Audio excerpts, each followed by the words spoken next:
Bless the Lord. Bless the Lord. Bless the Lord. Bless the Lord. Thank you, Jesus. Thank you, Jesus. Thank you, Jesus. Bless your wonderful loving name. Bless your wonderful name. Bless the Lord. Thank you, my Lord. Thank you, my Lord. Thank you, my Lord. Thank you, Jesus. Amen.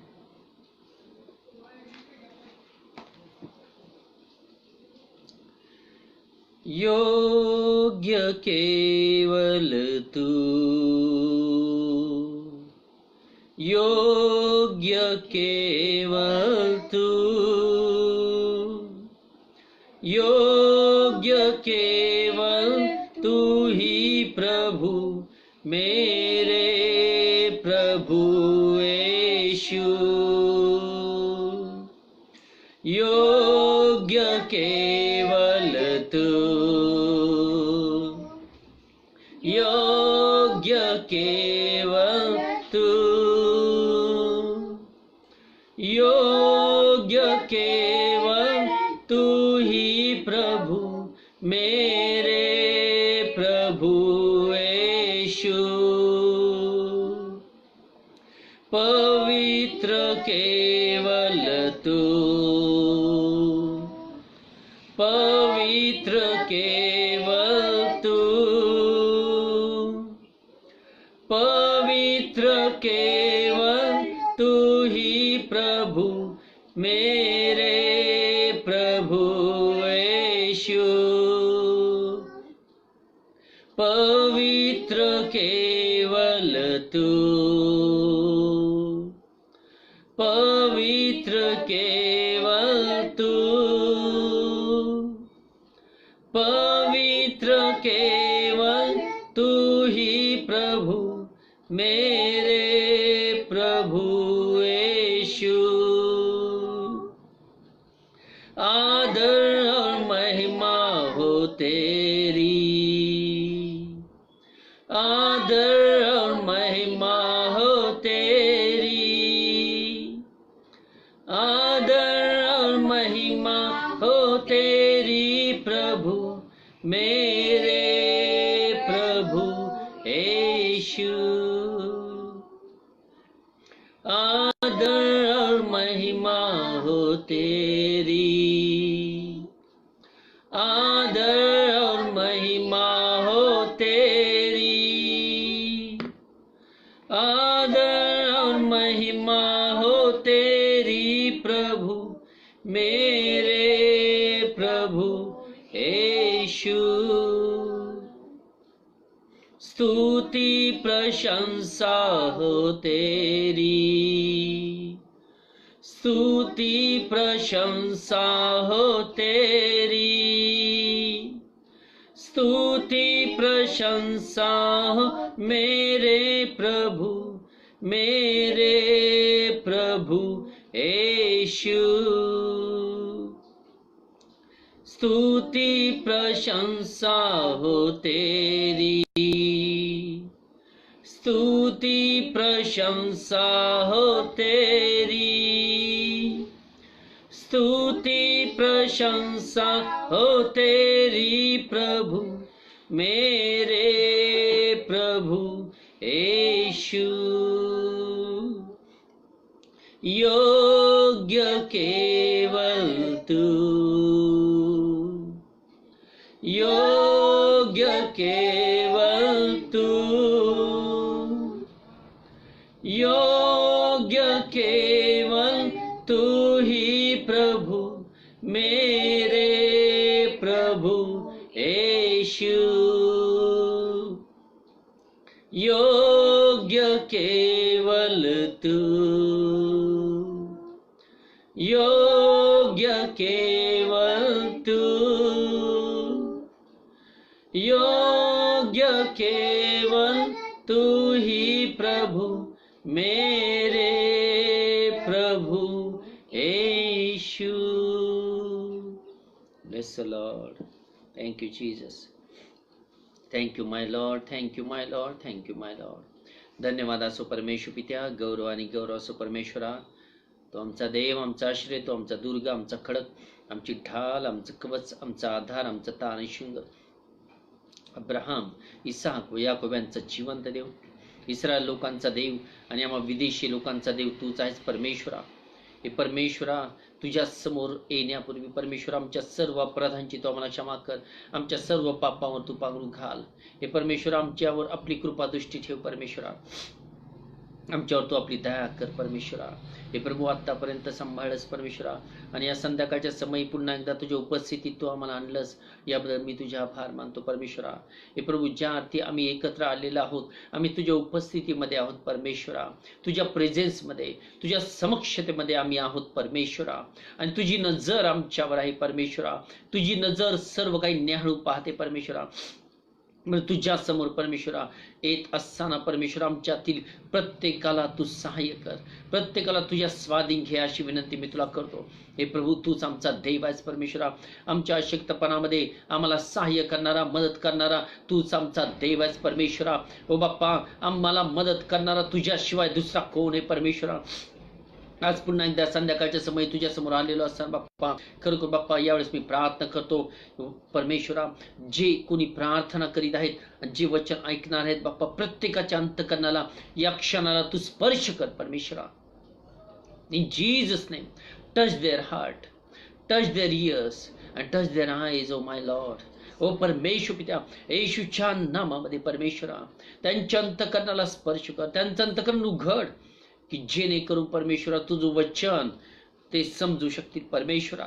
हे प्रभू, माझ्या राजा, प्रत्येकाच्या अंतकरणाला तू स्पर्श कर, प्रत्येकाचं अंतकरण स्थिर कर या क्षणाला.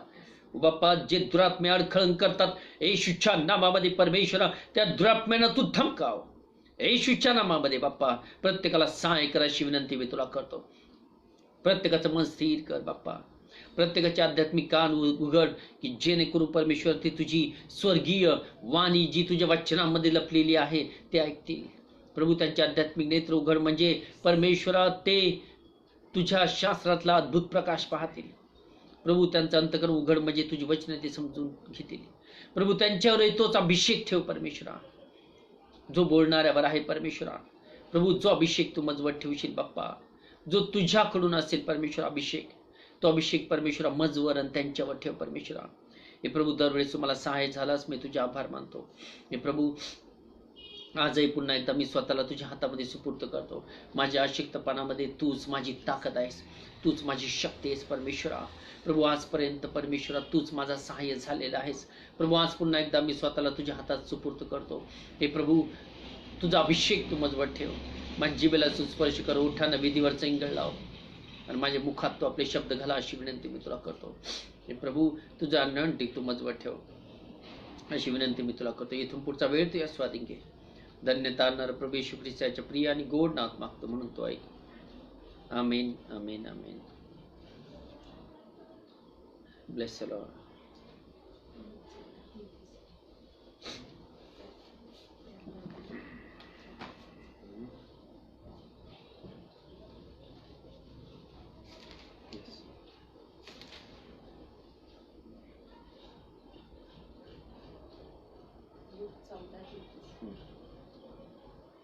Look 14:33.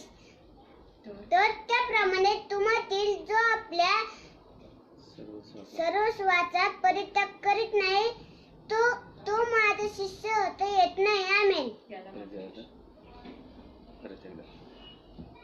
Clear and loud.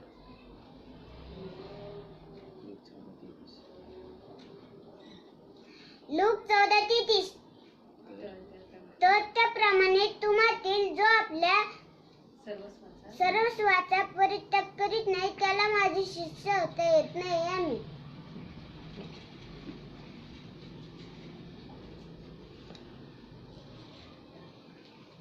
Okay, may God bless you. देवाला धन्यवाद देऊया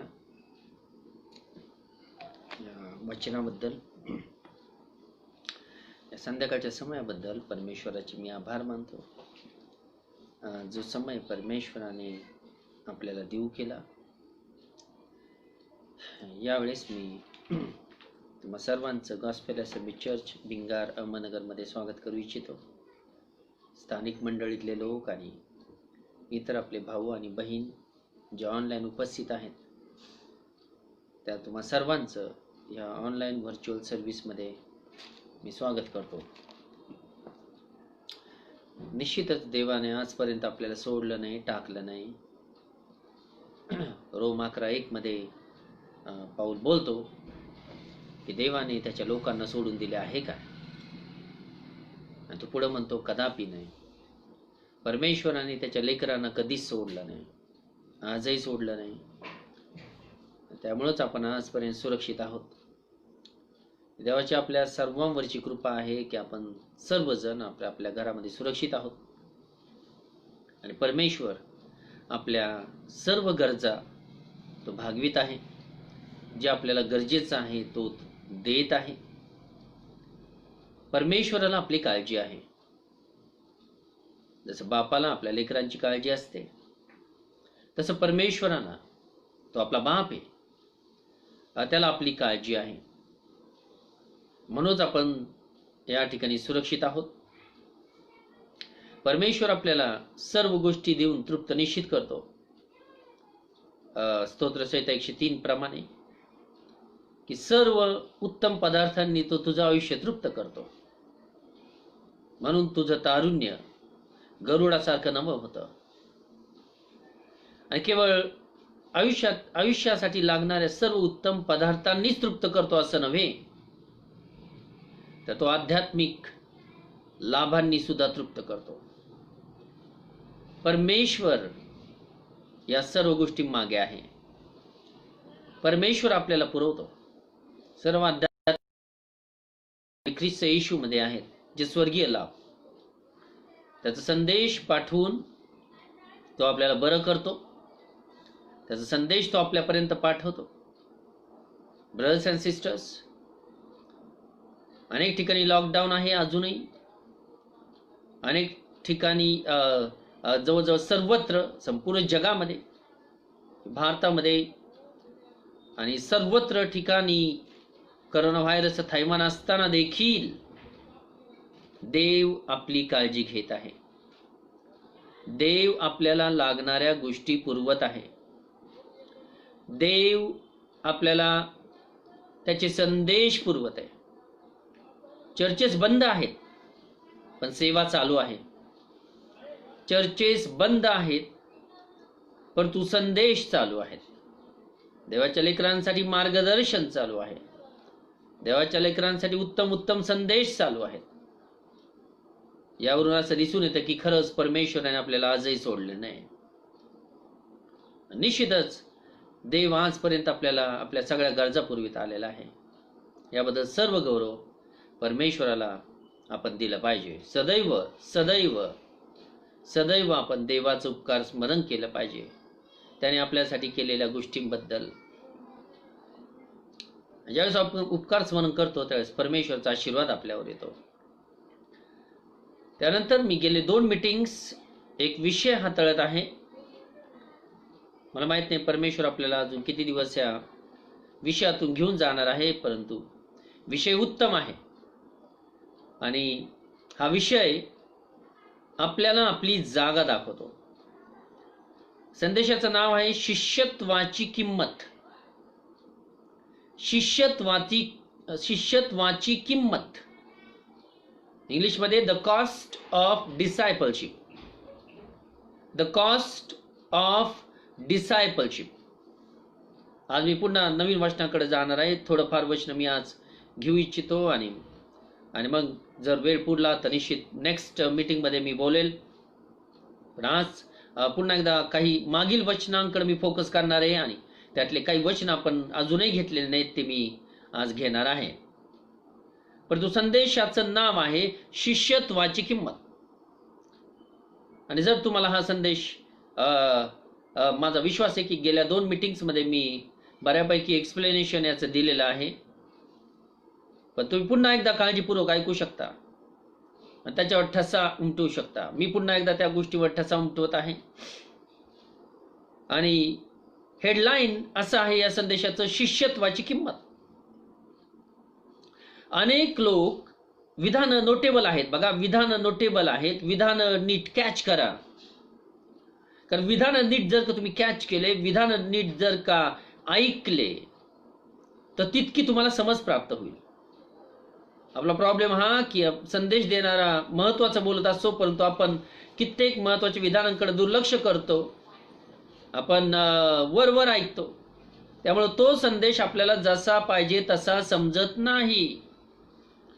आणि कित्येक वेळेस आपल्या साक्षीतून ते व्यक्त होतं की आपल्याला तो विषय किती समजला, किती खोलात जाऊन आपल्याला तो विषय समजला, त्या विषयाने किती खोलवर जागा आपल्या अंतःकरणात केली हे आपल्या साक्षीतून दिसून येतं.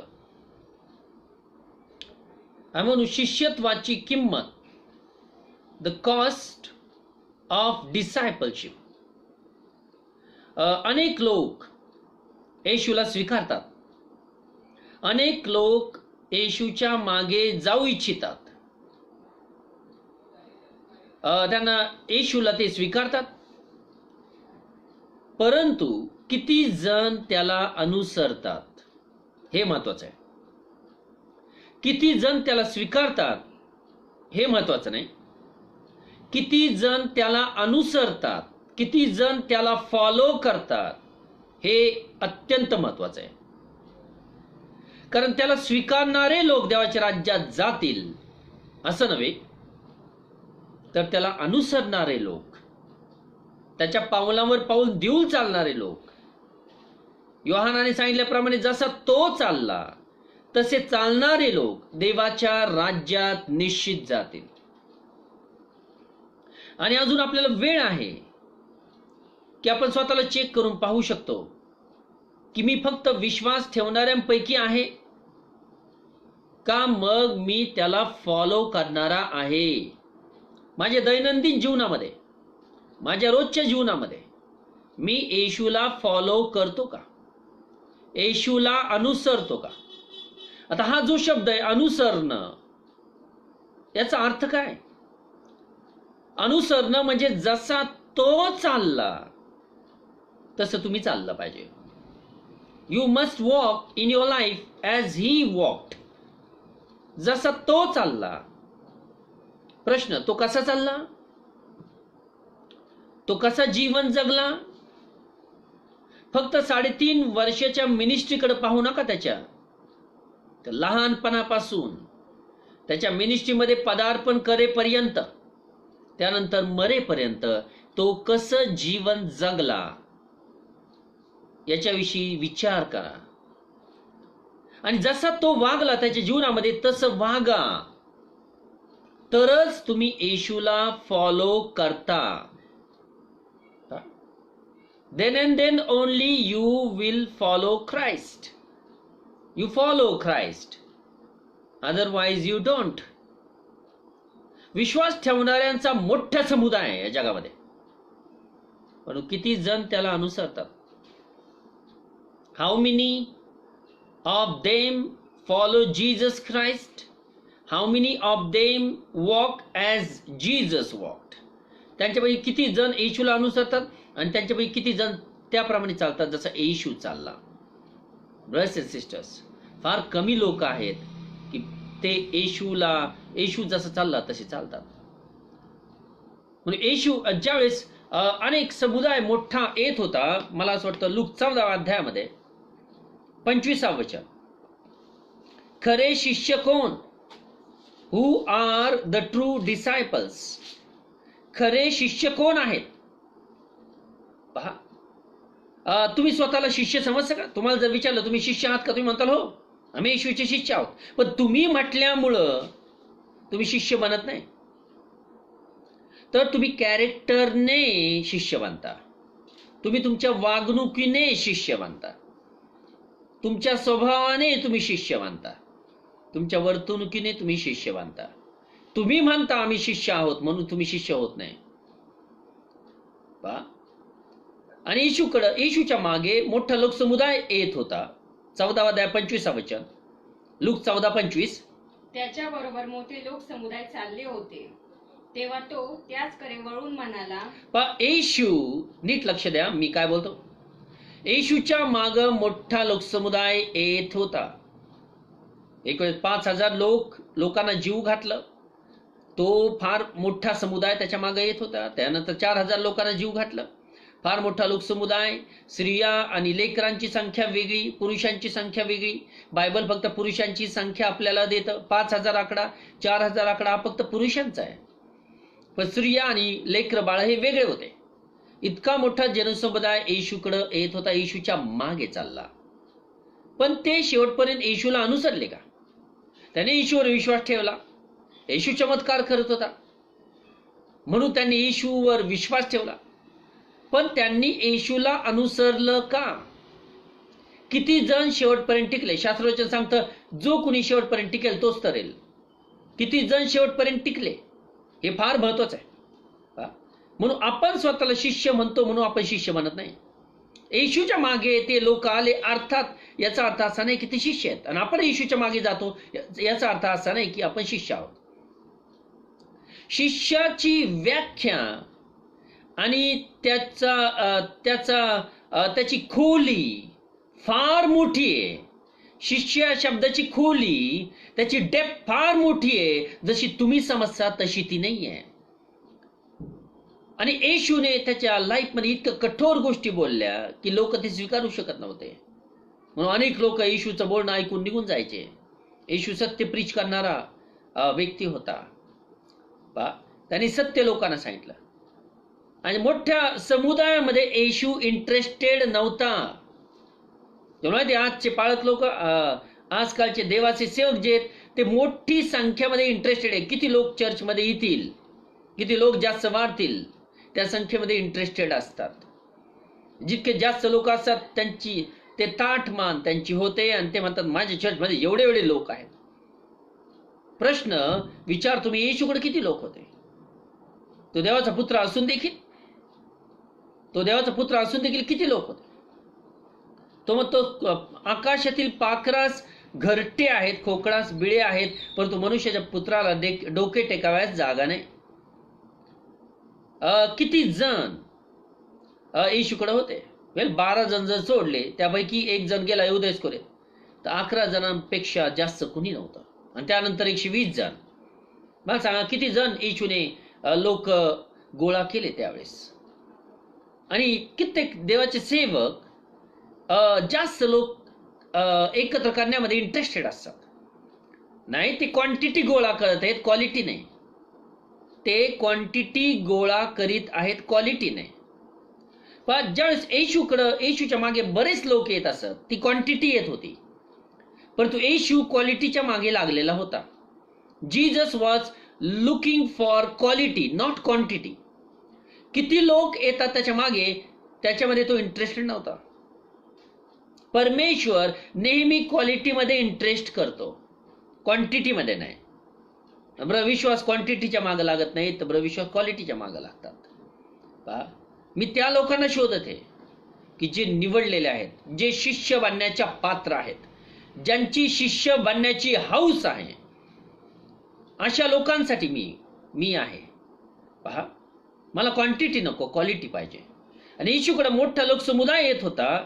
26 वचन लूक 14:26. त्यावेळेस तो म्हणाला, जर कोणी मजकडे येतो आणि आपला बाप, आपली आई, आपली बायको, मुले, भाऊ आणि बहिणी यांचा आणि आपल्या जीवाचाही द्वेष करीत नाही, तर त्याला माझा शिष्य होता येत नाही. आता आपण स्वतःला चेक करून पाहूया, मी शिष्य बनण्याच्या पात्र आहे का? बोलणं फार सोपं आहे, पण हेडलाईन त्या ठिकाणी खरे शिष्य कोण? आणि ज्या येशूचे शब्द आहेत म्हणजे इम्पॉर्टंट आहेत.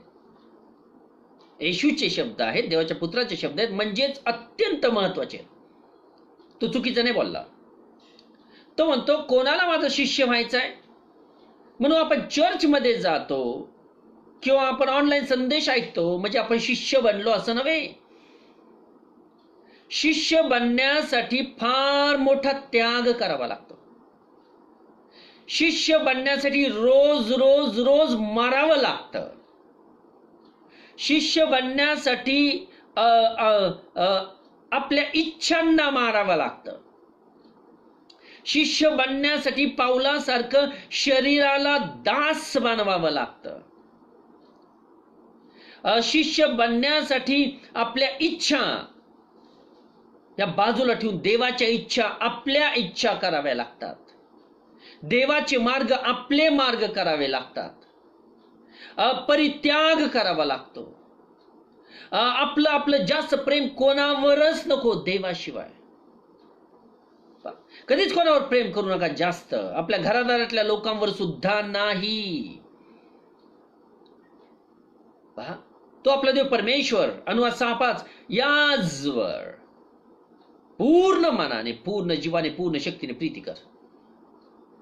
अर्थात फर्स्ट प्रायोरिटी, पहिलं प्राधान्य देवाला आपल्या जीवनात असलं पाहिजे, तरच आपण देवावर प्रीती करतो हे सिद्ध होतं. पहिली गोष्ट तुम्ही हे शिका, जर शिष्य बनायचं असेल तर देवाला प्रथम प्राधान्य द्या, त्याच्या कार्याला प्रथम प्राधान्य द्या, त्याच्या सेवकाला प्रथम प्राधान्य द्या, त्याच्या वचनांना जीवनामध्ये प्रथम प्राधान्य द्या, तर तुम्ही शिष्य बनू शकता. नाही तर नाही. जर तुम्हाला ह्या 4 गोष्टीच समजत नाही अजून, तर तुम्ही अजून खूप दूर आहात शिष्याच्या श शब्दापासून सुद्धा. पहा, आणि येशू म्हणतो, जर कोणी तुमचे फॅमिली रिलेटिव्स, तुमचे नातेवाईक, तुमचा बाप, आई, बायको, मुले, भाऊ, बहिणी, त्या लिस्टमध्ये अजून ऍड करू शकता तुम्ही, व आपल्या जीवाचाही द्वेष करीत नाही. हा जो शब्द आला या ठिकाणी, द्वेष करणं, येशू म्हणतो द्वेष करणं, याचा फक्त अर्थ असा होतो दुसऱ्या बायबलच्या ट्रान्सलेशन प्रमाणे की लवलेस, म्हणजे कमी प्रमाणात प्रेम करणं. अर्थात त्याची अशी इच्छा आहे की जर तुम्हाला शिष्य बनण्याची इच्छा आहे तर तुम्ही देवावर आणि ईश्वर जास्त प्रीती करायला पाहिजे. आपल्या घरातल्या लोकांवर नाही, कधीच नाही. जास्त प्रीती, सर्वात जास्त प्रीती.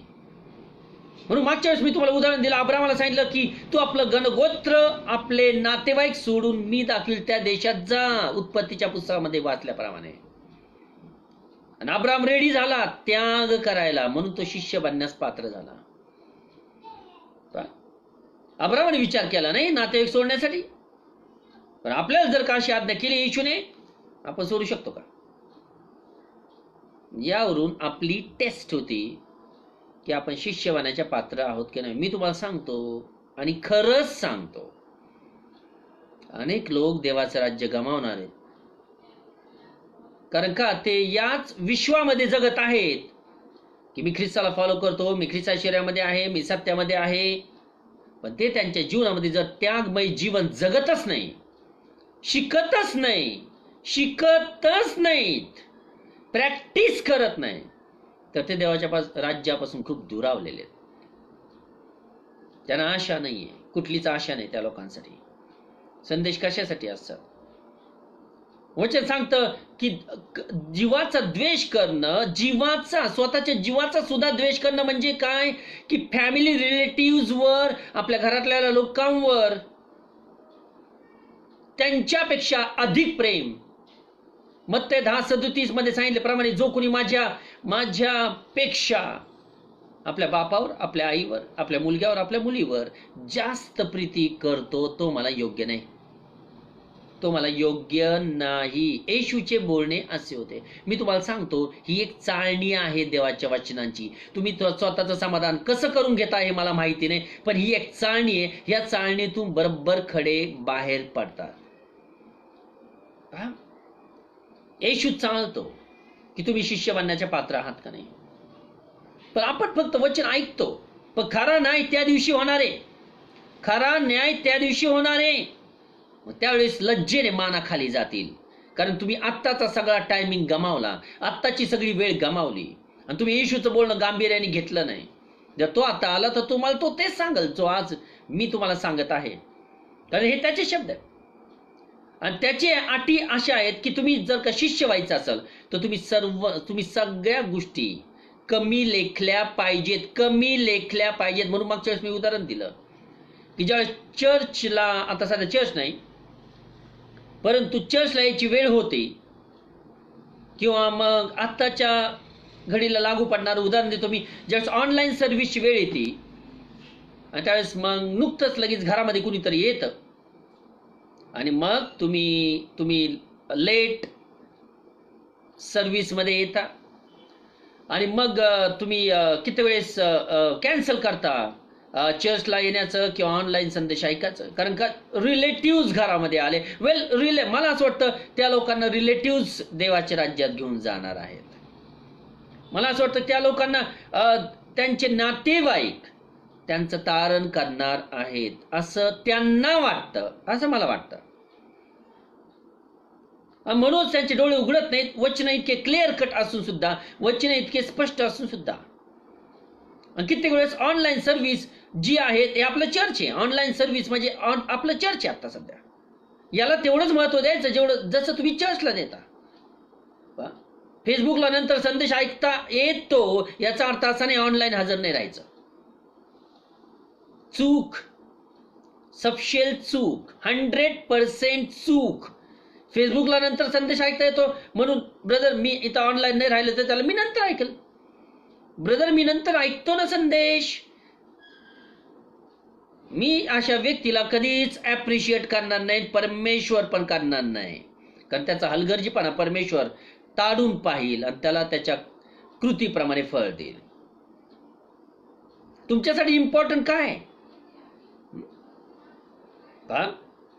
तो पुढच्या वचनामध्ये म्हणतो 27 वचन, जो कुणी आपला वधस्तंभ घेऊन माझ्या मागे येत नाही त्याला माझा शिष्य होता येत नाही. या वधस्तंभाविषयी मी नंतर बोलणार आहे. जो कुणी आपला वधस्तंभ घेऊन माझ्या मागे येत नाही, माझ्या मागे येत नाही तर त्याला माझा शिष्य होता येत नाही. 33 वचन इतक्या जोळने बोलून दाखवलं, तर त्याप्रमाणे तुम्हातील जो आपल्या सर्वस्वाचा परित्याग करीत नाही, सर्वस्वाचा परित्याग म्हणजे काही शिल्लक नाही ठेवायचं,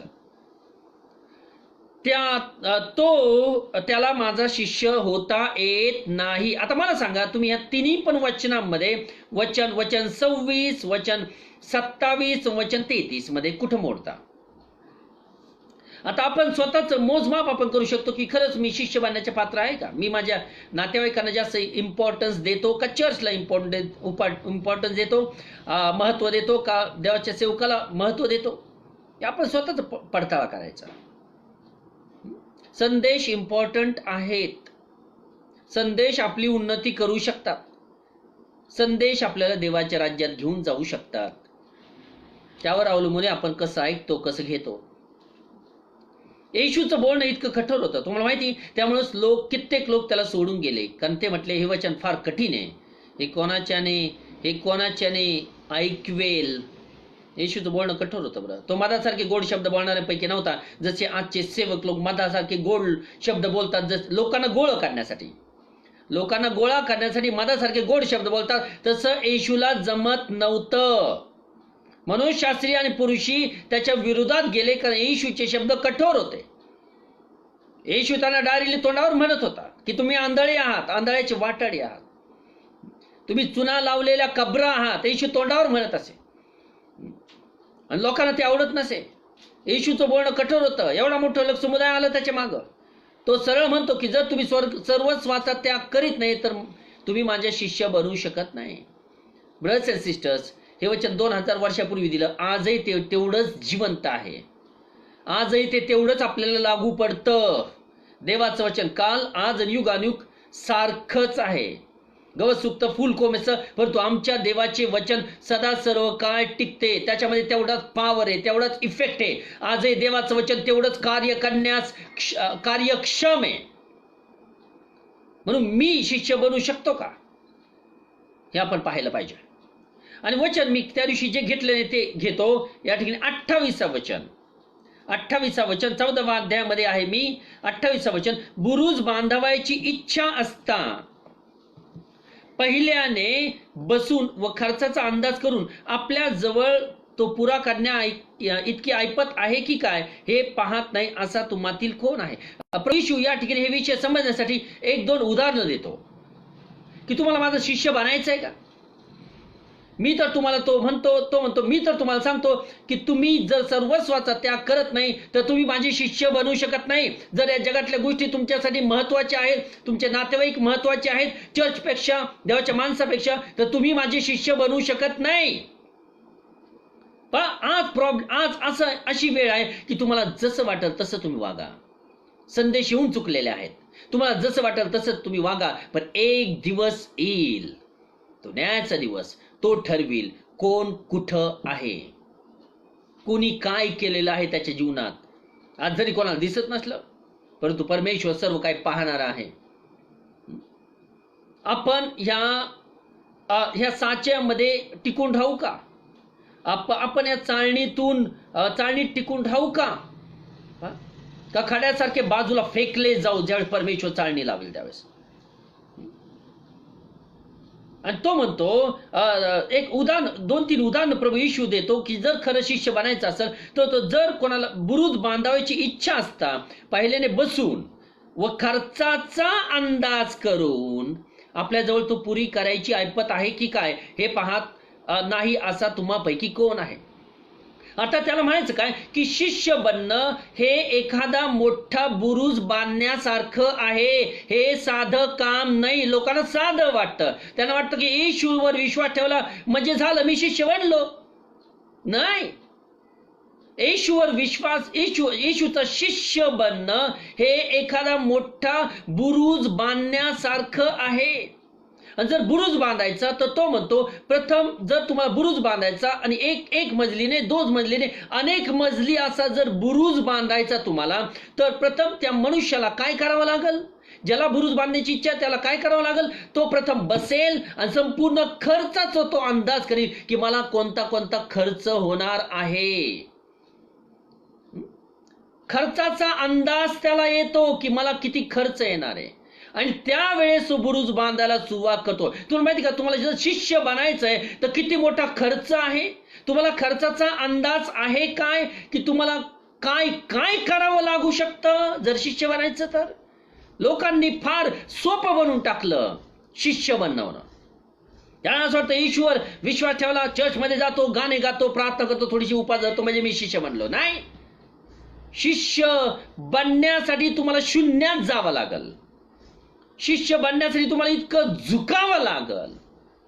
तुम्हाला माहित नाही त्याची परिमिती किती मोठी आहे. शिष्य या शब्दाची परिमिती आणि व्याप्ती किती मोठी आहे. लाईटली घेऊ नका. तो बुरुज जर बांधायचा, मल्टी लेवल बिल्डिंग जर बांधायची, मल्टी लेवल बिल्डिंग, अनेक पातळ्याची किंवा अनेक मजली इमारती बुरुज जर बांधायचा तर तुम्हाला प्रथम खर्चाचा अंदाज घ्यावा लागेल. मग प्रश्न पडतो की तुम्हाला शिष्य बनायचंय का? तर मग किती खर्च येणार आहे तुम्हाला? मी खर्च पैशाविषयी बोलत नाही, मी त्यागाच्या जीवनाविषयी बोलतो. किती ठिकाणी त्याग करावे लागतील, स्वतःच्या इच्छांना मारावं लागल, स्वतःचा गर्व आणि अभिमान धुळीस मिळवावा लागल, नम्र व्हावा लागल, देवाशी विश्वासू राहावा लागल, त्याच्या कार्याशी विश्वासू राहावा लागल. किती अशा गोष्टी आहेत की ज्यामधून तुम्हाला गेल्यानंतर फार मोठा खर्च दिल्यानंतर तुम्ही शिष्य बनू शकता. शिष्य म्हणाले येशूला, गुरुजी आम्ही सर्व काही सोडून तुमच्या मागे चालत आलेलो आहोत. एवढा मोठा त्याग शिष्याने केला. घरदार सोडलं, लेकरं सोडले आणि येशूच्या मागे ते चालते झाले. स्वतःचा व्यवसाय त्यांनी सोडून दिला. त्यांनी स्वतःचा व्यवसाय सोडला. पण तुम्हाला माहिती का, एवढे देवाची वचन येत असून सुद्धा कित्येक लोक आजही स्वतःच्या नोकरीवर जास्त प्रेम करतात, स्वतःच्या कामावर जास्त प्रेम करतात. ते त्यांच्या कृतीतून दाखवतात की त्यांचं येशूवर प्रेम नाही. येशू वेळ येईल त्यावेळेस येशू न्याय करेल त्या व्यक्तीचा. आज नाही, आज जरी नाही तरी वेळ येईल त्यावेळेस, त्याची वेळ ठरलेली ज्यावेळेस येईल त्यावेळेस तो न्याय करेल. आजही हे संदेश, श्रेणी मधला 3रा संदेश देते मी, परंतु अजूनही लोकांना शिष्य या शब्दाची व्याप्ती माहित नाही. आणि आजही ते लोक स्वतःच्या जॉबवर जास्त प्रेम करतात. ठीक आहे, हरकत नाही, करीत राहा काम, मीटिंग्स बुडवत राहा. फेसबुकला नंतर तुम्ही संदेश ऐकू शकता. याचा अर्थ असा नाही की ऑनलाईन मीटिंग बुडवायच्या नाही. तुम्ही स्वतःची सवय तोडीत आहात. इब्री 10:25 की कित्येकांनी आपलं एकत्र मिळणं सोडून दिलं, त्याप्रमाणे तुम्ही तुमचं एकत्र मिळणं सोडू नका. पाऊल बोलतो, जरी आज चर्च नाही, आपण हातबल आहोत, आपण सध्या हातबल आहोत की आपण एकत्र येऊ शकत नाही, परंतु ऑनलाईन सर्व्हिस घेणं आणि यामध्ये एकत्र येणं हे एक माध्यम आहे आपल्यासाठी की आपण या निमित्तानं तरी कमी कमी एकत्र येऊ शकतो. तुम्ही मला पाहू शकता, मी तुम्हाला पाहू शकत नाही, पण मी विश्वासावर चालतो की तुम्ही सर्वजण माझं ऐकत आहात. फार मोठा खर्च आहे या.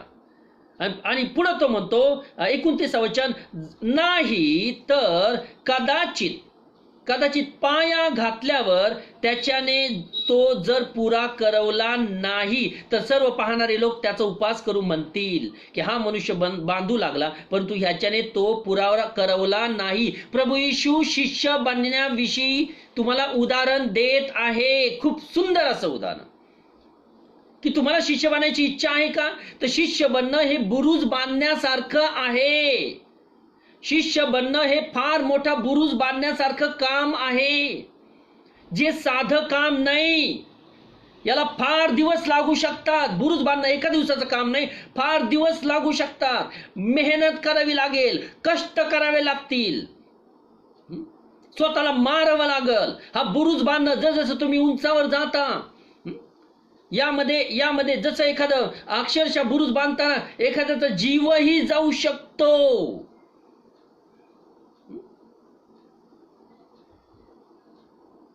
फार मोठी किंमत आपल्याला मोजावी लागते.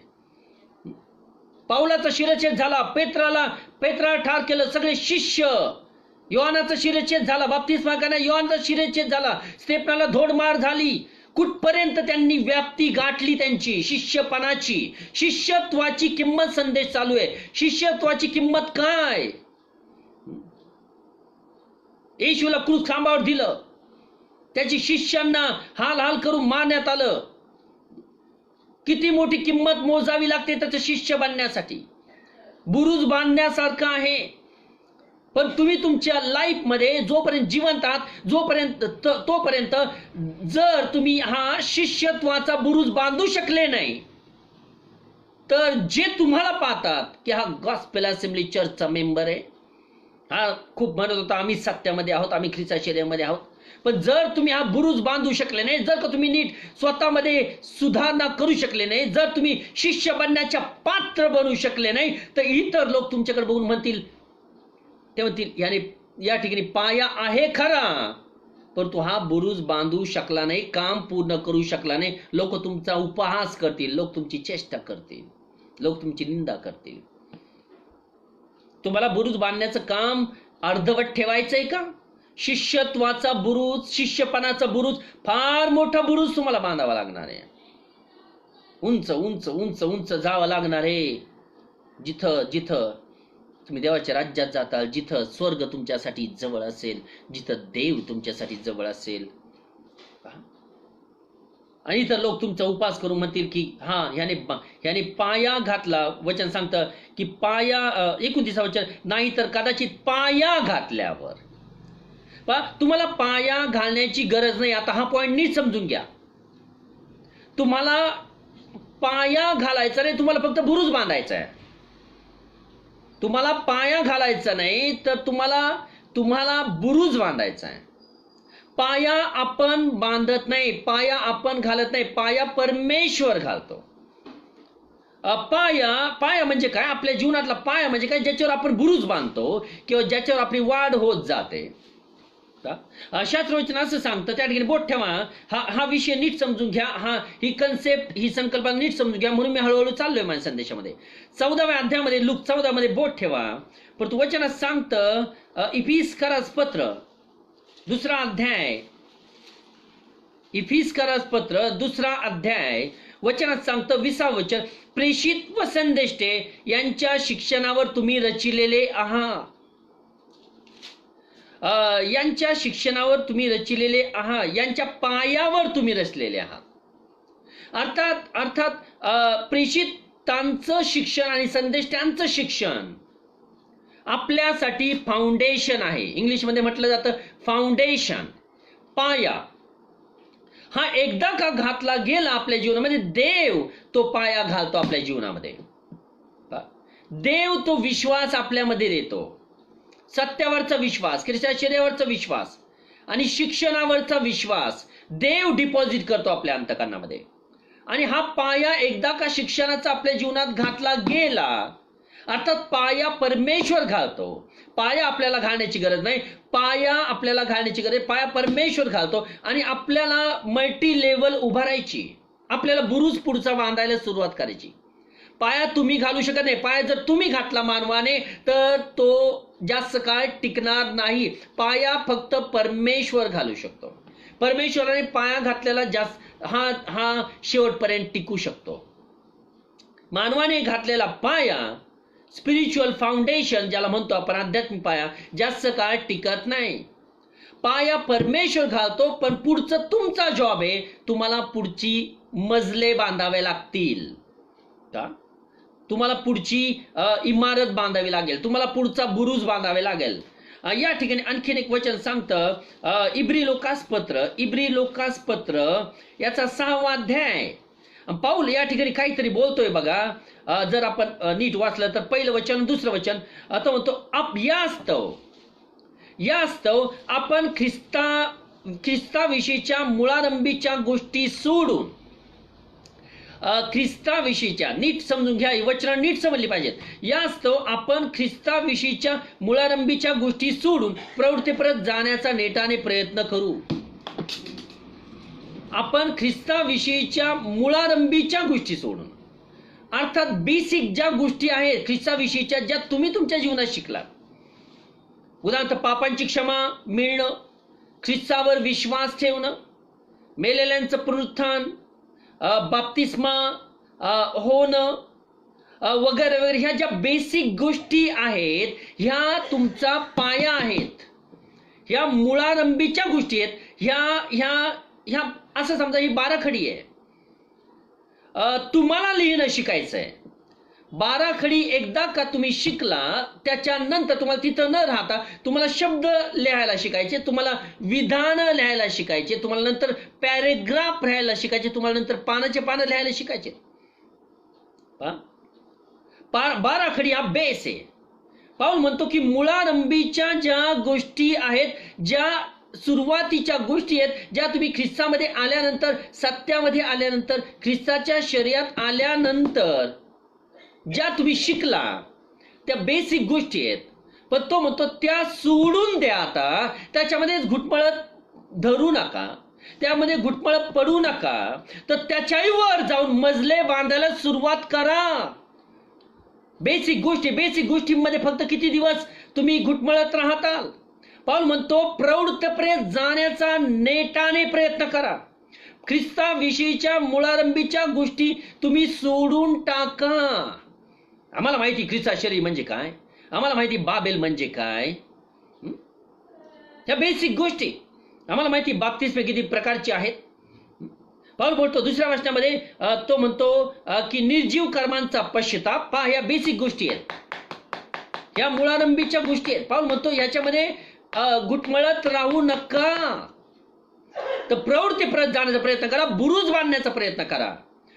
निर्जीव कर्मांचा पश्चाताप, देवावरचा विश्वास आणि बाप्तिस्म्यांचे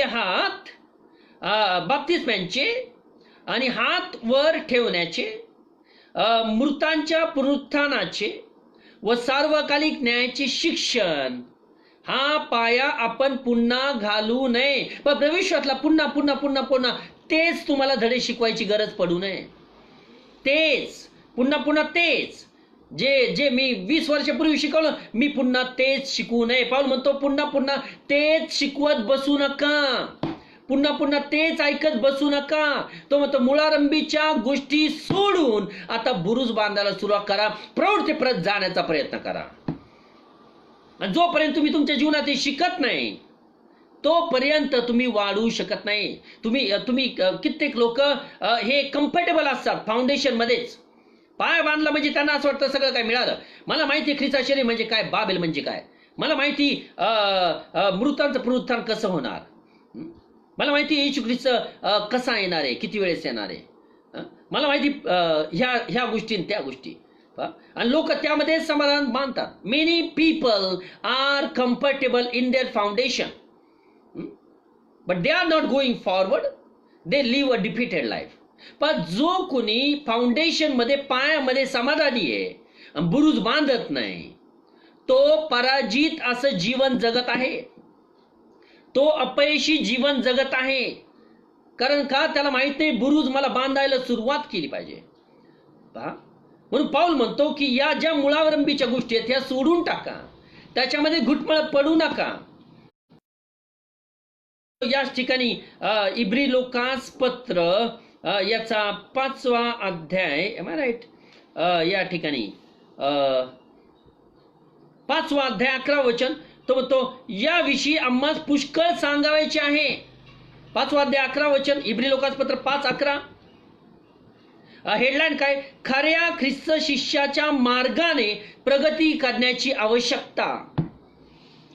खऱ्या ख्रिस्त शिष्याच्या मार्गाने प्रगती करण्याची आवश्यकता आहे. पायामध्ये घुटमळत राहू नका. आम्ही ख्रिस्त शरीराचे मेंबर आहोत आणि आम्हाला माहिती बाबेल म्हणजे काय, आम्हाला माहिती सत्य म्हणजे काय. हा पाया आहे तुमचा. पण तुम्ही बुरुज बांधायला सुरुवात केली का? आणि तो म्हणतो प्रगती करण्याची आवश्यकता आहे तुमच्या जीवनामध्ये, तुम्ही तिथंच राहू नका. 11व्या वचनामध्ये म्हणतो याविषयी आम्हाला पुष्कळ सांगायचे आहे, ते तुम्हाला समजावून सांगणे कठीण आहे, कारण तुम्ही ऐकण्याविषयी मंद झाला. देवाच्या माणसाकडे पाहून म्हणतो माझ्याकडं तुम्हाला सांगण्यासाठी की जिथं तुम्ही बुरुज बांधू शकता, तुम्ही त्या शिष्यत्वाची धाव धावू शकता. शर्यतीत धावणार पुष्कळ असतात, परंतु पैसे कलाच मिळते जो शिष्य बनू शकतो. तो म्हणतो की मला तुम्हाला सांगण्यासाठी भरपूर काही गोष्टी आहेत की बुरुज कसा बांधायचा, परंतु तुम्ही पायामध्ये घुटमळत आहात. तो म्हणतो तुम्हाला आता सांगणं कठीण आहे. याचा अर्थ असा नाही की पाऊल सक्षम नव्हता लोकांना शिकवण्यास, नाही. तो प्रॉब्लेम माझ्यामध्ये नाही, प्रॉब्लेम तुमच्यामध्ये आहे. तो कारण तुम्ही ऐकण्याविषयी मंद झाला. हा problem is not in me, problem is in you. तो तुम्हाला शिकवण्यासाठी माझ्याकडे भरपूर काही गोष्टी आहेत, पण तुम्ही ते सध्या स्वीकारण्यास तयार नाहीत, कारण तुम्ही पायामध्येच घुटमळत आहात. तुम्हाला माहित नाही शिष्यत्वाची किंमत किती मोठी आहे. तो म्हणतो तुम्ही इतक्या काळात 12 वचन शिक्षक होण्यास पाहिजे होता, त्या तुम्हास देवाच्या वचनाची मूळाक्षरे पुन्हा कुणीतरी शिकवायची गरज आहे. आणि जास्त जड अन्न सोसत नाही, दूधच पाहिजे असे तुम्ही झाला आहात. कित्येक लोक आज इतका वर्ष झाले इतकं आपण शिक्षण घेतो, पण कित्येक लोकांना दूधच पाहिजे. दूध माहिती तुम्हाला कोणाला पाहिजे असं? लहान लेकरांना, तहान्या बाळकांना, त्यांना दूध पाहिजे असतं. म्हणजे ते पायावर कम्फर्टेबल असतात. आम्हाला माहिती ख्रिस्त शरीर म्हणजे काय, आम्हाला माहिती बाबेल म्हणजे काय आणि बाप्तिस्मा म्हणजे काय, बस याच गोष्टीमध्ये ते रममान असतात. पण त्यांना हे कळत नाही आपण बुरुज कधी बांधणार, आपल्याला किती टायमिंग आहे, अजून माझ्या जीवनाचे किती दिवस शिल्लक राहिलेले आहेत, मी बुरुज कधी बांधणार. मी बुरुज बांधण्याविषयी मी अक्षरशः विटा आणि वाळू आणि दगड आणि सिमेंट याविषयी बोलत नाही, मी आत्मिकरित्या बोलतोय. बुरुज कसा बांधणार तुम्ही? बुरुज बांधायची वेळ आली की त्याग आलाच म्हणून समजा. त्याग करावा लागतो, खर्चाचा अंदाज घ्यावा लागतो. पायामध्ये घुटमळत राहू नका. पाया हा परमेश्वर बांधतो, पण तुम्ही बुरुज बांधायला सुरुवात केली का नाही अजून? आणि पाऊल फार पुढे गेला होता बुरुज बांधण्यामध्ये. तो खरा ख्रिस्ताचा शिष्य होता. आणि तो या ठिकाणी बोलतो, पाऊल या ठिकाणी बोलतो, या ठिकाणी ठीक आहे आपण त्याकडे नंतर येऊया, परंतु लूक 14 मध्ये आपण होतो. लूक 14:28. तो बुरुज बांधायची इच्छा जर आहे तर असा तुमच्यापैकी कोण आहे की जो बसून आणि प्रथम खर्चाचा अंदाज करून तो पुरा करण्या इतकी आपली ऐपत आहे किंवा नाही. ऐपत आहे किंवा नाही, आपली ऐपत आहे किंवा नाही. हा बुरुज बांधण्याची स्वतःला चेक करून पहा. Can you pay the cost? तुम्ही किंमत मोजू शकता का शिष्य बनण्यासाठी? तुम्ही स्वतःला ठार करू शकता का? स्वतःला मारू शकता का? पहा, स्वतःच्या इच्छांना मारणं. आणि तो पुढे म्हणतो या ठिकाणी आणखीन एक उदाहरण तो देतो 31व्या वचनामध्ये, लूक 14:31. अथवा असा राजा कोण आहे की तो दुसऱ्या राजाबरोबर लढाईत सामना करण्यास निघाला असता पहिल्याने बसून विचार करीत नाही की जो 20,000 घेऊन मजवर येतो त्याचवर माझ्याने 10,000 जावेल काय? हे उदाहरण आहेत. 3 उदाहरण प्रभू येशूने या ठिकाणी दिलेले आहेत की जर तुम्हाला खरं शिष्य बनायचं तर. या ठिकाणी 2 राजे की जो राजा तुमच्यावर 20,000 सैन्य घेऊन येतो त्या आणि तुमच्याकडे जर 10,000 आहेत तर तुम्ही त्याच्यावर विजय मिळवू शकता का? अर्थात त्याला म्हणायचं काय की तुमच्या 10,000वर तुम्ही विजय मिळवू शकत नाही. आता त्याला हे म्हणायचंय की तुम्हाला खूप परिश्रम करावे लागतील. हे साधं समजू नका शिष्य बनणं. आणि ह्याच्यातला एक राजा जो आपल्यावर चालू येतो असं समजा की तो सैतान आहे जो देवाच्या लेकरांना चुकीच्या गोष्टींमध्ये ठेवतो.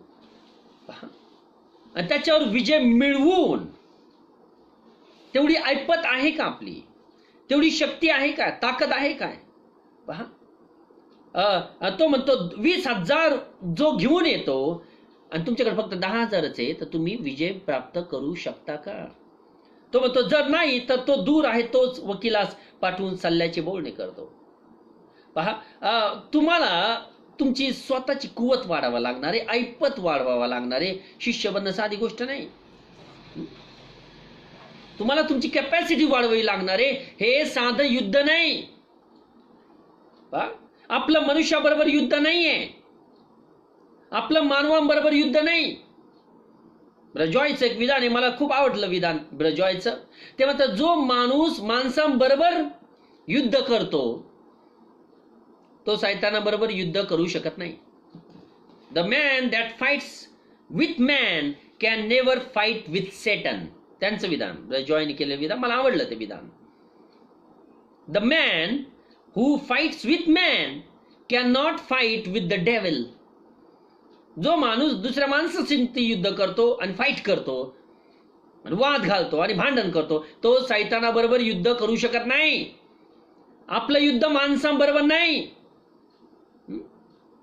पाहून म्हणतो आकाशातला दुरात्मा समूह या अंधकारमय जगाचे अधिपती सैतान यांच्या विरुद्ध आपलं युद्ध आहे. आपलं माणसांबरोबर युद्ध नाही.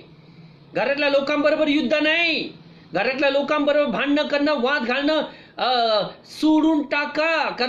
कारण जो माणूस दुसऱ्या माणसांबरोबर वाद घालतो तो सैतानाबरोबर जिंकू शकत नाही. तुमची ऐपत आहे काय? तुम्ही काय काय त्याग करू शकता? हीच आहे शिष्यत्वाची त्याग. ज्यावेळेस आपल्या मुखावर आपलं नियंत्रण असतं आपण शिष्यत्वाचा खर्च मोजत आहोत. आपण ती किंमत मोजून देत आहोत. स्वतःच्या मनावर दगड ठेवणं, एखादा तुमच्यावर अन्याय करीत आहे तरी तोंड बंद ठेवणं ही शिष्यत्वाची किंमत आहे. पहा, शिष्यत्वाची किंमत. त्याशिवाय आपण पुढे जाऊ शकत नाही. पुढे 34 वचन म्हणतं मीठ हा चांगला पदार्थ आहे. तिसरं उदाहरण, मीठ चांगला पदार्थ आहे पण मिठाचा खारटपणाच गेला तर त्याला रुची कशाने आणता येईल? त्याला रुची कशाने येईल? ते जमिनीला किंवा खताला उपयोगी नाही. ते टाकून देतात. ज्याला ऐकावयास कान आहेत तो ऐको. तो म्हणतो मीठ हा चांगला पदार्थ आहे. आणि एक ठिकाणी वचन सांगतं की तुम्ही पृथ्वीचे मीठ आहात. बघूया ते वचन आहे का नाही. You are the salt of the world. या ठिकाणी मार्क 9 अध्याय, त्या ठिकाणी बोट ठेवा 14 मध्ये.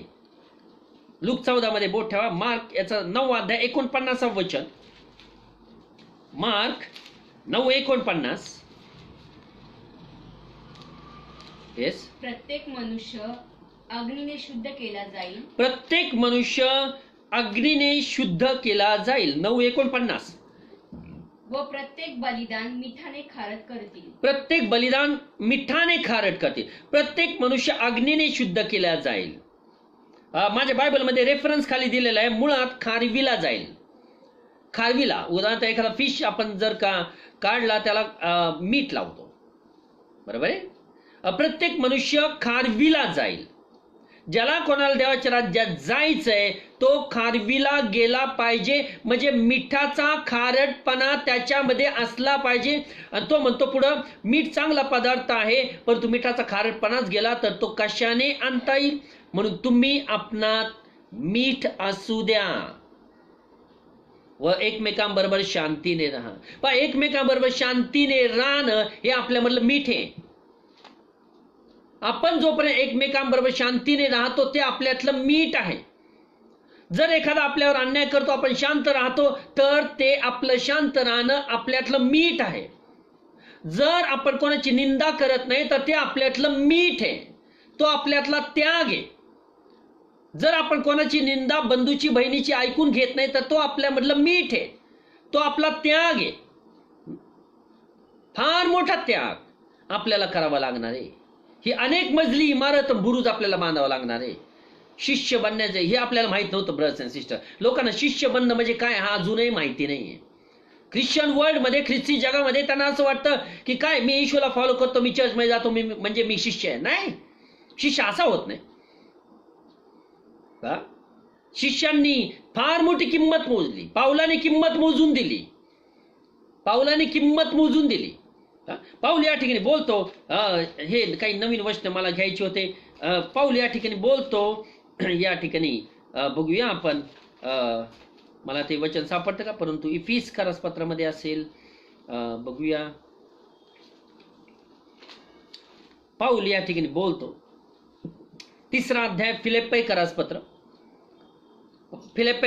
3रा अध्याय वचन 7 आणि 8. पाऊल बोलतो, तरी ज्या गोष्टी मला लाभाच्या होत्या त्या मी ख्रिस्तामुळे हानीच्या अशा समजलो आहे. पाऊलाच्या जीवनामध्ये त्याच्यासाठी जो लाभ होता त्याच्याकडे त्याने दुर्लक्ष केलं. माहिती, आपण आपल्या लाभाच्या मागे लागतो, लाभाच्या मागे लागतो. पाऊल म्हणतो, माझ्यासाठी जो लाभ होता तो मी स्वतःसाठी हानी समजलो. इंग्लिशमध्ये म्हटलं तर loss. I consider loss all things. सर्व गोष्टी माझ्या जीवनामध्ये तो म्हणतो मी लॉस असं समजलो, हानी अशा समजलो.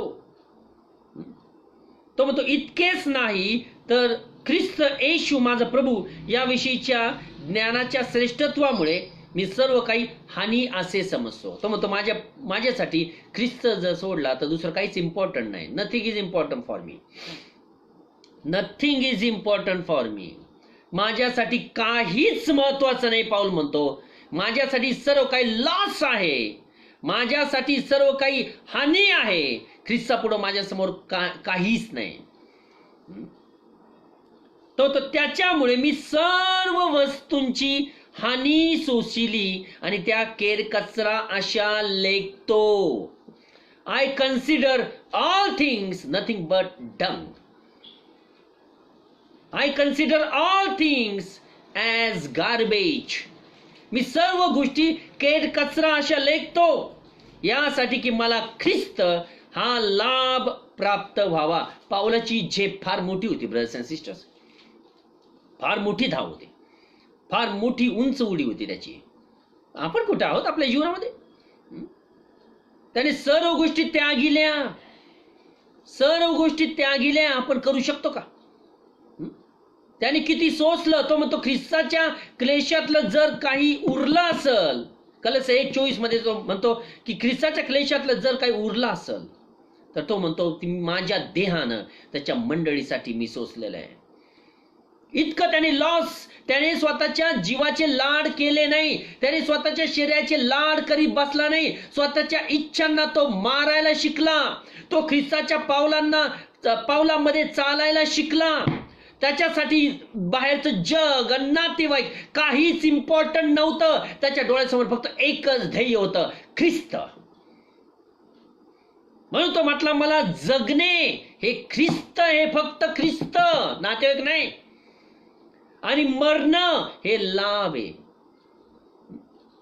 आपण कुठं ब्रदर्स, शिष्य बनण्यासाठी किती मोठी किंमत मोजावी लागणार आहे. तो तुम्ही सर्व गोष्टी जीवनातल्या केर कचरा अशा लेखतो, हानी अशा लेखतो, यासाठी ख्रिस्त मला लाभ प्राप्त व्हावा. ब्रदर्स अँड सिस्टर्स, फक्त कानाची खाजी जिरावी म्हणून ऐकू नका, आणि मधासारखं गोड लागतं म्हणून ऐकू नका. या गोष्टी जीवनात उतरायला पाहिजेत, तरच आपल्याला देवाचं राज्य आहे. फार मोठी मजल आहे, फार मोठी मजल आहे. हे आजपर्यंत आपल्याला माहिती नव्हतं. देवाचे आभार मानतो अशा संदेशाबद्दल, कारण परमेश्वर आज आपल्याला शिकवित आहे की खरंच आपण कुठं आहोत. परमेश्वर आपल्याला आपली पात्रता दाखवत आहे. परमेश्वर आपल्याला आपली स्थिती दाखवत आहे. परमेश्वर आपल्याला दाखवित आहे की आपण कुठं आहोत. अभिमानी लोक, गर्विष्ठ लोक, ताठवाणीचे लोक, परमेश्वर म्हणतो तुम्ही कुठं आहात, तुम्ही बघा माझ्या नजरेत तुम्ही कुठं आहात, कुठं आहात. साधं साधं साधं घरात जर का नातेवाईक आले तर आपण चर्च बुडवायला तयार होतो. आपण खरंच शिष्य बनण्याच्या लायकीचे आहोत का?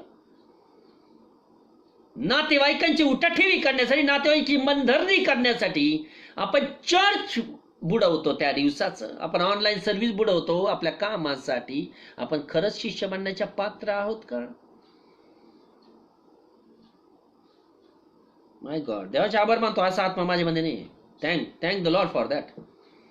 मी कधीच नातेवाईकांना एंटरटेन केलं नाही. नातेवाईक मला काही पण ठरवत, नातेवाईक मला काहीही समजोत, कारण मला एक पक्क माहिती आहे नातेवाईक माझं तारण करणार नाहीत.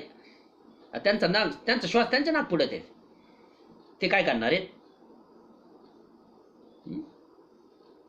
देवाचे आभार मानतो. माझ्या मी जसं सत्यामध्ये आलो, ख्रिस्ता शरीरामध्ये आलो, आणि काही जुने लोक मला ओळखत असतील, त्यांना माहिती ब्र विश्वास कसे आहेत, आणि त्यांना माहिती ब्र विश्वासने नेहमी माझ्या पास्टरला आणि चर्चला किंमत मी जास्त दिली.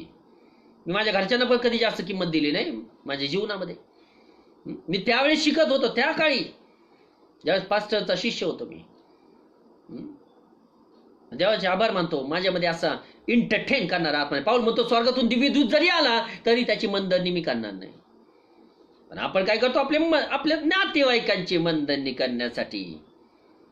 अहो, तुमच्या मधला प्रकाश त्यांना दिसू द्या की ख्रिस्तासाठी किती मोठा त्याग तुम्ही करू शकता. दिसू द्या, तुम्ही जगाचा प्रकाश आहात, शास्त्रवचन सांगतं. म्हणून तुम्ही आपला प्रकाश असा पडू द्या. दिवा लावून मापाखाली ठेवत नाहीत, तर तो दिवटणीवर ठेवतात. यासाठी तो इतरांना प्रकाश दाखवील. तुमचा प्रकाश तुमच्या नातेवाईकांपुढे पडू द्या. म्हणून येशूचा प्रकाश कसा पडला? आई आणि भाऊ आले बाहेर. तो म्हटला कोण माझी आई, कोण माझे भाऊ? जे माझं वचन ऐकतात तेच माझी आई, तेच माझे भाऊ. येशूने कशाला किंमत दिली बघा. जर ऑनलाईन सर्व्हिस आहे, सध्या ऑनलाईन सर्व्हिस आहे, किती दिवस करोना व्हायरस आहे माहिती नाही. जर ऑनलाईन सर्व्हिस सध्या चालू आहे, जर का अचानक, मी तुम्हाला आजच सांगून ठेवतो की जर का अचानक कुणीतरी आलं आपल्या घरी, नातेवाईक कुणी जर आले, त्यांना म्हणा तुम्ही तिथं बसा, आमचं 1-1.5 तास संदेश आहे, तो तुम्ही ऐका, नाही तर तुम्ही फेरफटका मारून परत या. ही हिंमत अशी. आपण शिष्य बनू इच्छितो, बुरुज बांधायचा, तर खर्च करण्याची तयारी असली पाहिजे. कॉस्ट पे केली पाहिजे. कॉस्ट, किंमत मोजावी लागते. त्याच वेळेस आपण शिष्य बनण्याचे पात्र आहे. ब्रदर्स अँड सिस्टर्स, मी तरी फार नॉर्मली बोलतो. येशूचं बोलणं फार कडक होतं, म्हणून लोक सोडू जात होते त्याला. म्हणून शास्त्री परुषी त्याच्यावर दात खात होते. म्हणून ते म्हटले याला क्रूस कामावर खेळा, याला क्रूस कामावर खेळा, याचं रक्त आमच्या मुलाबाळावर पडो. इतके चिडले होते ते. त्याचं बोर्डच तसं होता. तो सत्याशिवाय काही बोलला नाही. पावलाचं बोर्ड तसं होता. तो मनधरणी करणाऱ्यांपैकी नव्हता. स्वीकारा नाही तर स्वीकारू नका, तुमची मर्जी. शिष्य बनणं काय साधी गोष्ट आहे का?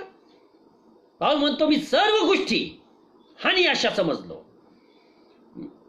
सर्व गोष्टी केर कचरा आहेत. तो म्हणतो माझ्या समोर या जगातल्या गोष्टी. लागू नका मागं. संसाराच्या गोष्टींमध्ये ख्रिस्त डोळ्यासमोर ठेवा. धावा. आणि धावताना असे धावा की तुम्हाला पैज मिळेल. तुम्हाला त्याच्या पावलांना फॉलो करावा लागणार आहे. पहा, पाऊल या ठिकाणी पेत्र बोलतो. पेत्राच्या पुस्तकामध्ये, पेत्राच्या पत्रामध्ये, पहिले पेत्र 2 अध्याय 21 वचन, 21 वचन, जसा तो चालला. पहिले योहान 2 अध्याय 6 वचन असं सांगतं की मी त्याचमध्ये राहतो असे बोलणाऱ्याने जसा तो चालला तसं तुम्हीही चाललं पाहिजे. जसा तो चालला ख्रिस्त, तसे तुम्ही जर चालत नाही तर तुम्ही ख्रिस्ता शिष्य नाही. कडू आहे पण सत्य आहे. जसा तो चालला तसं जर आपण चालत नाही, मला सांगू नका तुम्ही ख्रिस्ता शर्यत आहेत का नाही, तुम्ही शिष्य बनू शकत नाही. त्यात काय विषय तरी येऊद्या पण येशू बरोबर होता. त्यात काय विशेष? येशू बरोबर तो 3.5 वर्ष राहिला, त्यात काय विशेष? पण त्याचा एंड कसा झाला बघा. जो शेवटपर्यंत टिकेल तोच ठरेल. स्वतःमध्ये खारटपणा ना, मिठाचा खारटपणा, आपलं चांगुलपण, ते खारटपणा आहे. आपलं चांगलं वागणं हे खारटपणा आहे. शांतीने जगणं हे खारटपणा आहे. एखाद्याचं बोलणं सहन करणं हे खारटपणा आहे. आपल्याला ते सुद्धा सहन होत नाही. आपल्या घरातल्या लोकांचं ठोशाला ठोशा देतो आपण.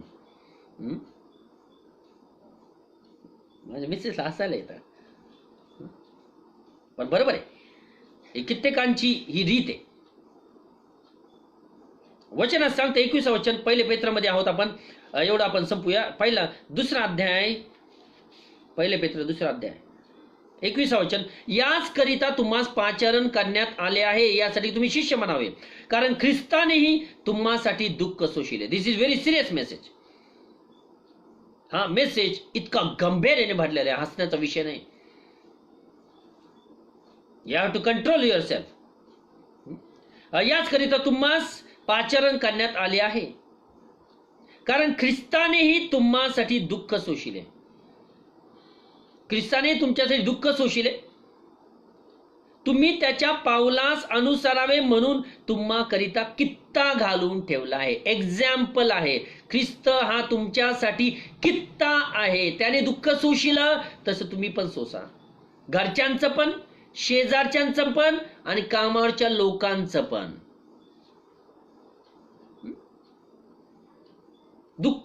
त्याने जसं दुःख सोसलं,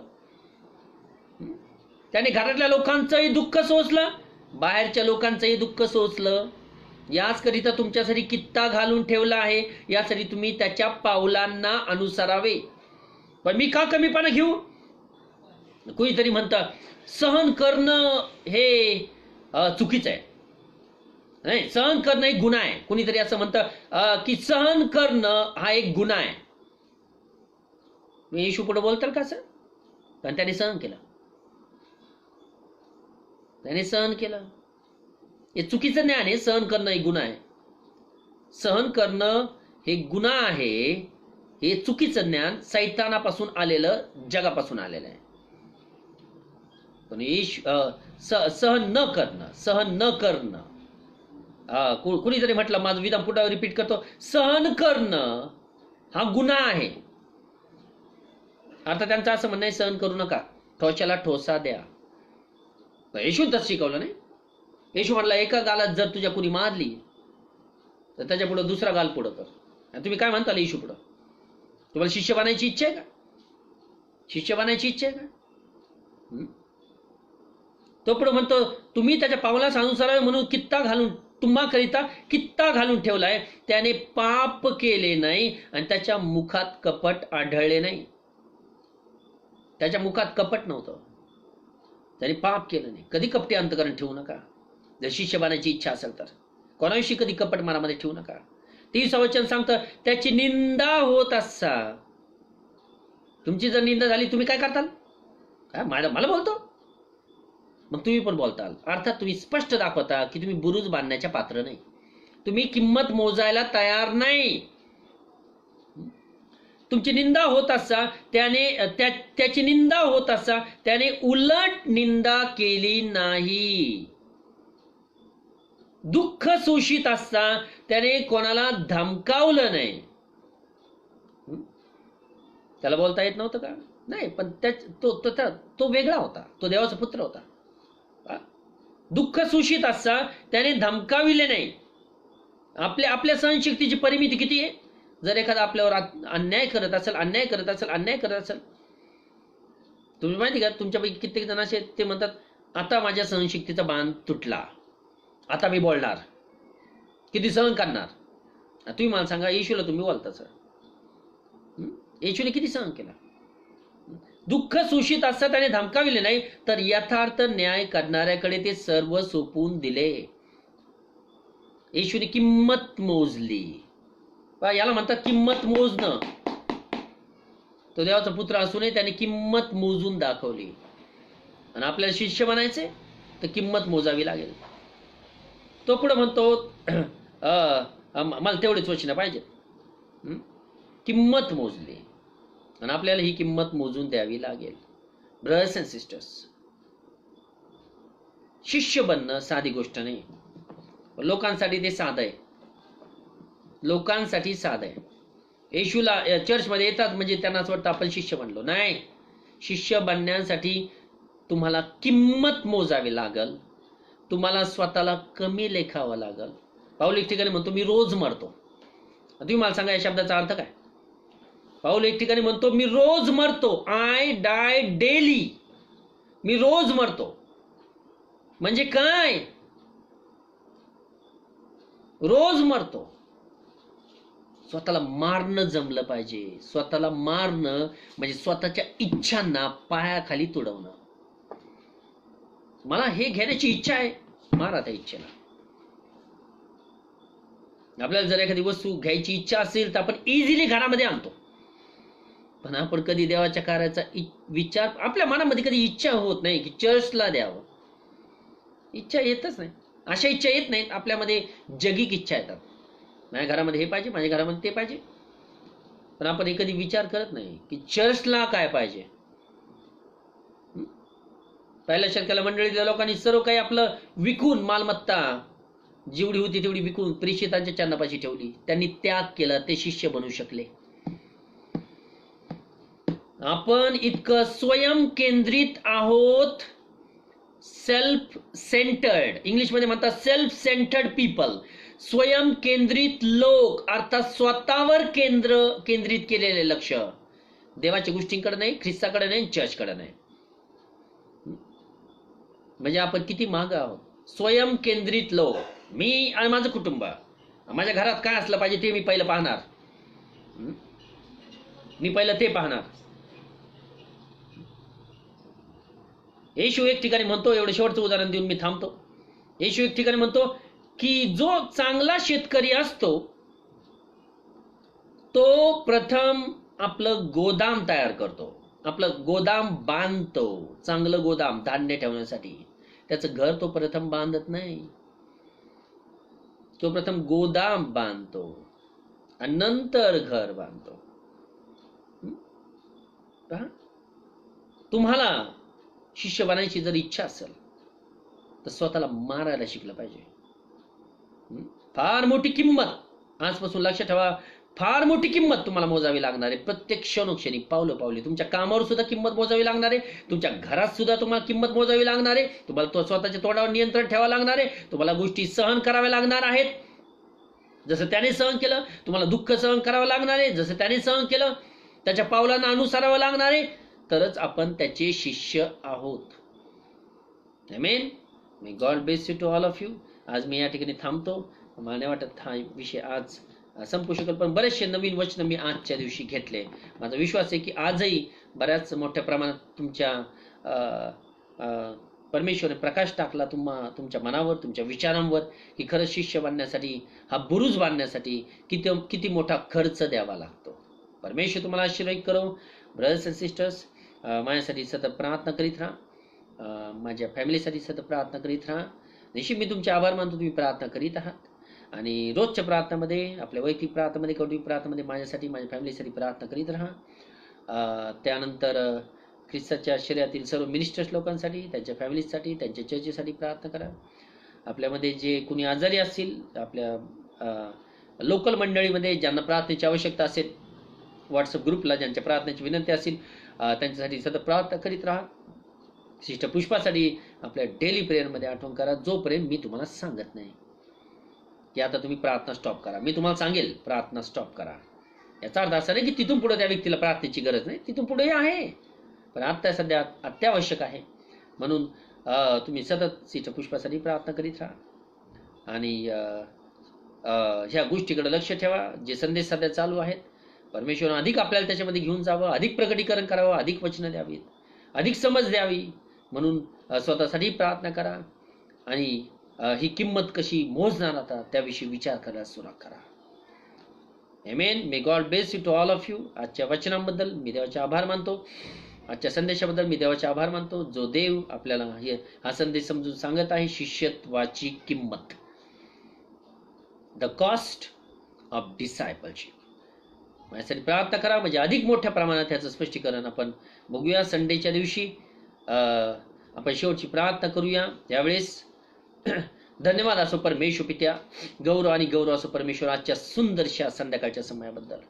हे प्रभू, आज पुन्हा एकदा तू आमच्याशी बोललास आणि खरोखर परमेश्वरा, जर हा शिष्यत्वाचा बुरुज जर बांधायचा असेल तर किती मोठा खर्च आहे, किती मजली ह्या शिष्यत्वाचा बुरुज आहे. इतका मोठा बुरुज जर बांधायचा असेल तर आमची तयारी असली पाहिजे. हो माझ्या देवा, खरोखर आजच्या वचनांबद्दल मी तुझे आभार मानतो.